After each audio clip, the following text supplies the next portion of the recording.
पंढरपूर पासून अवघ्या 15 मिनिटांच्या अंतरावर पंढरपूर करकंब रस्त्यावर धोत्रेज ग्रँड प्रायव्हेट लिमिटेड घेऊन आले आहेत पंचतारांकित सुविधांनी युक्त हॉटेल ग्रँड। तसेच पुण्या मुंबईच्या धर्तीवर सर्व सुविधांनी युक्त hotel Shreeyash restaurant, veg non veg permit room bar, प्रशिक्षित कुक व होस्टिंग सेवा हॉटेल ग्रँड मध्ये उपलब्ध आहेत। 50 एसी रूम्स, 3500 स्क्वेअर फुटाचा सुसज्ज बकवेट हॉल, भव्य एसी सूट्स, टेरेस गार्डन, भव्य लॉन आणि चेंजिंग रूम सहित स्विमिंग टँक, प्रशस्त पार्किंगची सुविधा। पंढरपूर नजीक असलेल्या हॉटेल ग्रँड या सुसज्ज आणि पंचतारांकित सुविधांनी युक्त hotel grand, hotel Shriyas restaurant, veg non veg permit room बार, पंढरपूर करकंब रोड। संपर्क 02186 24 22 45। ताज्या घडामोडी पाहण्यासाठी PVN म्हणजेच पंढरी वार्ता न्यूज या चॅनलला सबस्क्राईब करा। खेड भावाणी येथील लघु पाटबंधारे विभागाच्या पाझर तलावातून प्रत्यक्षात 2023 पासून आतापर्यंत तब्बल 50 ते 75 हजार ब्रास मुरुमाचा बेकायदेशीर उपसा करण्यात आलाय। नुकतीच श्री स्वामी समर्थ इंजिनियर्स लिमिटेड या कंपनीला केवळ 5000 ब्रास मुरुम उत्खननाची परवानगी देण्यात आली होती। मात्र मोठ्या प्रमाणात नियमबाह्य मुरुम उपसा होत असल्याने नियमानुसार तलावाच्या बांधालगत 30 मीटर अंतरापर्यंत कोणताही उपसा करता येत नसतानाही येथे राजरोसपणे उत्खनन झाले आहे। धक्कादायक बाब म्हणजे या ठिकाणी बेकायदेशीर रॅम्प बनवून 40 टनी जड वाहने चालवली जात आहेत। यामुळे धरणाची भिंत खचण्याचा आणि पावसाळ्यात तलाव फुटून संपूर्ण गाव वाहून जाण्याचा भयंकर धोका निर्माण झाला आहे। मंत्रिमंडळातील राजकीय लागेबांधे आणि दबावाचा गैरवापर करून जिल्हाधिकारी कार्यालयातून सर्व तांत्रिक नियम धाब्यावर बसवून ही परवानगी मिळाल्याचा आरोप केला जात आहे। या बेकायदेशीर प्रकाराला आळा घालण्यासाठी आणि संबंधितांवर दंडात्मक कारवाईच्या मागणीसाठी 10 ऑगस्टपासून शेतकरी कार्यकर्ते राहुल पवार आमरण उपोषणाला बसले आहेत। आज त्यांच्या उपोषणाचा 5वा दिवस असून त्यांची प्रकृती आता ढासळू लागली आहे। उपोषणाच्या पहिल्याच दिवशी लघु पाटबंधारे विभागाचे अभियंता आणि महसूलचे मंडल अधिकारी यांनी घटनास्थळी भेट दिली होती। त्यावेळी यांनी आजही लघु पाटबंधारे विभागाच्या अधिकाऱ्यांनी जिल्हा खनिकर्म अधिकाऱ्यांना पत्र देत नियमबाह्य उपसा झाल्याची लेखी कबुली दिली आहे। लघु पाटबंधारे विभागाने नियमबाह्य उपसा झाल्याचे मान्य करूनही आणि कारवाईचे आश्वासन देऊनही महसूल प्रशासन मात्र या गंभीर प्रकरणाकडे सोयीस्कर दुर्लक्ष करत आहे। महसूल विभागाच्या या बोटचेपा भूमिकेमुळे परिसरात तीव्र नाराजी पसरली आहे। जोपर्यंत संबंधित कंपनीवर आणि दोषींवर दंडात्मक कारवाई होत नाही तोपर्यंत उपोषण मागे घेणार नाही अशी ठाम भूमिका राहुल पवार यांनी घेतली आहे। आता कोट्यवधींचा महसूल बुडवणाऱ्यांवर कारवाई होणार का? महसूल प्रशासन कधी दखल घेणार असा सवाल उपस्थित होऊ लागला आहे। जोपर्यंत संबंधित कंपनीवर आणि दोषींवर दंडात्मक कारवाई होत नाही तोपर्यंत उपोषण मागे घेणार नाही अशी ठाम भूमिका राहुल पवार यांनी या ठिकाणी लघु पाटबंधारे विभागाचा एक पाझर तलाव आहे आणि या पाझर तलावाच्या बांधावर शेतकरी चळवळीतील एक आक्रमक नेतृत्व म्हणून अशी ओळख असलेले राहुल पाटील हे मागील 5 दिवसापासून राहुल पवार हे मागील 5 दिवसापासून उपोषणात बसलेले आहेत। उपोषणाचा आजचा 5वा दिवस आहे आणि त्यांचा आरोप असा आहे की या पाझर तलावाच्या ठिकाणातून जवळपास 50 ते 75 हजार ब्रास इतका मुरुम अवैधरित्या उपसा झालेला आहे। अशातच नुकतंच जिल्हाधिकाऱ्यांकडून किंवा महसूल विभागाकडून जे परवानगी देण्यात आलेली होती 5000 ब्रासच्या उत्खननाची, तर त्या ठिकाणी सुद्धा 5000 ब्रासऐवजी जवळपास 15 ते 20 हजार ब्रास इतका मुरुम अवैधरित्या उचलला गेलेला आहे। परवानगीपेक्षा मोठ्या प्रमाणात मुरुम उचलला गेलेला आहे। आणि सगळ्यात गंभीर बाब म्हणजे या पाझर तलावाचा जो बांध आहे या बांधाच्या 30 मीटरपर्यंत कुठलंही उत्खनन करू नये अशी स्पष्ट सूचना असताना देखील या ठिकाणी बांधाच्या 30 मीटरच्या आत देखील मोठ्या प्रमाणात उत्खनन झाल्याचं आढळून आलेलं आहे। त्याचबरोबर या ठिकाणचा जो बांध आहे तर या बांधाची जी लांबी आहे, रुंदी आहे, तर त्याला पोखरून या ठिकाणी अवैध मुरुम वाहतुकीसाठी रस्ता देखील तयार करण्यात आला आहे असा आरोप या ठिकाणी राहुल पवार यांनी केलेला आहे। आणि गंभीर बाब म्हणजे की आज त्यांच्या उपोषणाचा 5वा दिवस आहे, त्यांची प्रकृती ढासळत चाललेली आहे। या प्रकाराची दखल घेत त्या दिवशी पहिल्या दिवशी इथले लघु पाटबंधाऱ्याचे अभियंता पाटील मॅडम तसेच इतरही कर्मचारी आलेले होते आणि त्यांनी या ठिकाणी पाहणीही केलेली होती। आज पुन्हा या ठिकाणी लघु पाटबंधारे विभागाचे अधिकारी आलेले आहेत आणि त्यांनी राहुल पवार यांना एक पत्र दिलेलं आहे आणि ते पत्र नक्की काय आहे, या पत्रात त्यांनी काय नमूद केलं हे त्यांच्याकडून आपण जाणून घेऊयात। कार्यकारी अभियंता लघु पाटबंधारे जिल्हा परिषद उपोषण कार्यकर्त्याच्या भेटीसाठी आलेलो आहे आणि संपूर्ण पाझर तलावाची पाहणी केलेली आहे। हे पूर्वी 22-23 जे उत्खनन झाले आहे त्या बाबतीत थोडा संभ्रम आहे। म्हणजे ते किती क्वांटिटी झाली आहे त्यांच्या म्हणण्याप्रमाणे 1 ते 1.5 लाख क्वांटिटी झाली आहे। आमच्या म्हणून 70 ते 80 लाख क्युबिक मीटर क्वांटिटी नेली असा अंदाज आहे आमचा. त्याप्रमाणे आम्ही दंडात्मक कारवाईसाठी संबंधित तहसील विभागाला आम्ही पत्र देत आहोत. त्यानंतर त्यांच्यावर कारवाई होईल. साहेब, तुम्ही या ठिकाणी जे अवैध उत्खनन झालेलं किंवा अतिरिक्त उत्खनन झालेलं आहे याबद्दल जिल्हा खनिकर्म अधिकाऱ्यांना एक पत्र दिलेलं आहे. तर त्याच्यामध्ये अंदाजे इथं किती खनन जास्त झालेलं आहे काय नमूद केलं आहे? नाही, तसं म्हणजे पाठीमागची क्वांटिटी केलेली नाही. आता जे 28/7 जे परमिशन मिळालेलं आहे जिल्हाधिकारी मान्य जिल्हाधिकारी साहेबाकडून, त्याच्यामध्ये 5000 क्युबिक मीटर क्वांटिटी त्यांना परमिशन दिलेली होती. त्यापैकी 3200 क्वांटिटी त्यांनी आता सध्या उचललेली आहे. आता यापुढे आम्ही त्यांचं उत्खननाचं काम बंद ठेवलेलं आहे आणि यापुढे करू देणार नाही. काय झाले पाझर तलावाचं, पुढची कारवाई तुमची काय?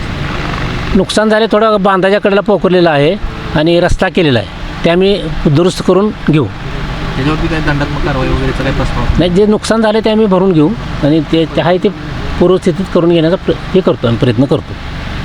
या तलावातून अतिरिक्त उत्पादन म्हणजे उत्खनन झाल्यामुळं या तलावाला धोका निर्माण झालेला आहे. पूर्वी या ठिकाणी मोठ्या प्रमाणात पाणीही साठत होतं, परंतु या तलावाचा वापर आता फक्त मुरुम काढण्यासाठीच केला जातो असा एक राहुल पवार यांचा आरोप आहे. उत्खनन झालेलं आहे 22-23मध्ये. त्याच्यामध्ये आता ते आम्ही रिपोर्ट त्याचा डिटेल करणार आहोत. उत्खनन झाल्यामुळे पाण्याचा साठा वाढणार आहे. त्याच्यामुळे उत्खनन झालेलं जे आहे तेवढा पाणीसाठा त्या तलावाचा वाढलेला आहे. त्यामुळे तलावाला नुकसान किंवा त्यामुळे गळतीचा काय प्रश्न उद्भवत नाही. आज यांच्या उपोषणाचा 5वा दिवस आहे. काय आश्वासन काय दिलं आहे का तुम्ही? सर, आम्ही त्यांना आश्वासन दिले, पूर्ण तलावाची मोजणी करून घेऊ, हद्दीमार्क करून घेऊ, जे नुकसान झालेलं देऊ आणि जे आता 22-23ला जे उत्खनन झाले काल आम्ही मापं घेतले ते त्याप्रमाणे मी माननीय जिल्हाधिकारी साहेबांना रिपोर्ट करतो. त्यानंतर पुढील दंडात्मक कारवाई होईल त्यांच्याकडून. तरी आमची अशी विनंती आहे की राहुल पवार साहेबांना हे सगळ्यांचा मान ठेवून ही पुढील कारवाई होईलच. मोजणीसाठी थोडं महिना एक वेळ लागेल, बाकीच्या मी पत्रव्यवहार 2 दिवसात करतो.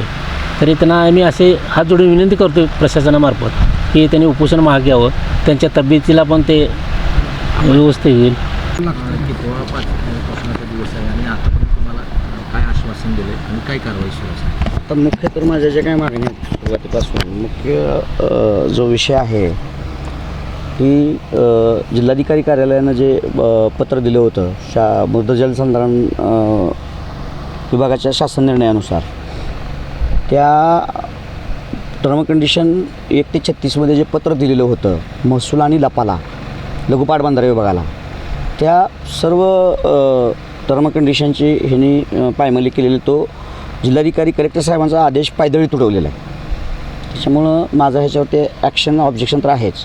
आणि तलाव ॲक्च्युली किती टीसीएम कॅपॅसिटीज आहे आणि आजच्या डेटला किती टीसीएम पाणी त्याच्यामध्ये बसणार आहे त्याचं ॲक्च्युली पाणलोट क्षेत्र तेवढं नाही. आणि मुळात तर का उद्या जास्तीचं पाणी जर कुठून आलं आणि तलावाची जर का आत्ता चालूलाच पाणी तलावाच्या सांडावातनं ओव्हरफ्लो होत नाही, ते जर का आता तलावाच्या शेवटीपासून 30 मीटर अंतर जे आहे त्याच्यामध्ये मोठ्या प्रमाणामध्ये उत्खनन झालेलं आहे, खालून त्याच्या पाणी निघून जाते. पूर्वी या तलावामध्ये एप्रिल-मेपर्यंत पाणी राहायचं, जनावरं शेळ्या मेंढ्या इथं पाणी पाजायला लोक आणायचे. आणि आत्ता अशी परिस्थिती आहे, ते पाणी ऑक्टोबरमध्ये परतीचा पाऊस सोलापूर जिल्ह्यामध्ये जास्त होतो. ऑक्टोबरमध्ये जरी पाऊस थांबला, नोव्हेंबरच्या पहिल्या पंधरवड्यापर्यंत जरी पाऊस असला, जानेवारीच्या पहिल्या पंधरवड्यामध्ये तलाव पूर्ण खाली होतो. आणि जर ह्याच्या पुढं जाऊन का जास्तीचं पाणी तलावामध्ये जर आलं तर ती तलावाची जो भराव आहे भिंत आहे ती जर फुटली तर त्याच्या पुढं जाऊन एक 150 ते 200 हेक्टर खेडबाळवणी आणि कवठळी गावाचं जे क्षेत्र आहे, बागायती क्षेत्र आहे, ते लोटत जाण्याच्या मार्गावरती खाली भीमा नदीमध्ये जाईल. हा एक संभाव्य धोका आहे. ह्याचा पण त्यांनी म्हणजे ह्याचीही पोलखोल झाली पाहिजे. उपोषणावर काय तुम्ही ठाम आहे? काय नाही, उपोषणावरती तर मी ठाम आहे. म्हणजे हे आज माझा हा विषय मुळात हा आहे की हे तलावामध्ये पूर्वी जे 2022-23ला उत्खनन केलेलं आहे जे म्हात्रे कंस्ट्रक्शन कंपनीनं, ते उत्खनन केलेल्याचं अनधिकृतरित्या केलेलं आहे.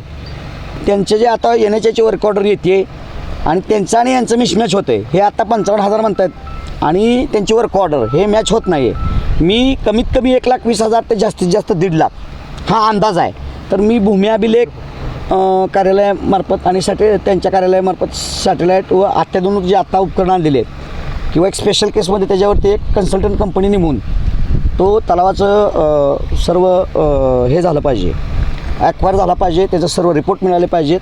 तसं तर राज्यशास्त्राचा जार आहे की तलावातलं फक्त मृदाच काढायची, उत्खनन हे करायचं नाही. पण त्याच्यासुद्धा ह्याच्यामध्ये कलेक्टर साहेबांचं जे पत्र आहे 1/36 टर्म अँड कंडिशन, त्याच्यामध्ये पूर्ण त्या कॉन्ट्रॅक्टरने ह्या सगळ्या गोष्टी पायदळी तुडवलेले आहेत, सगळं नियमबाह्य आहे.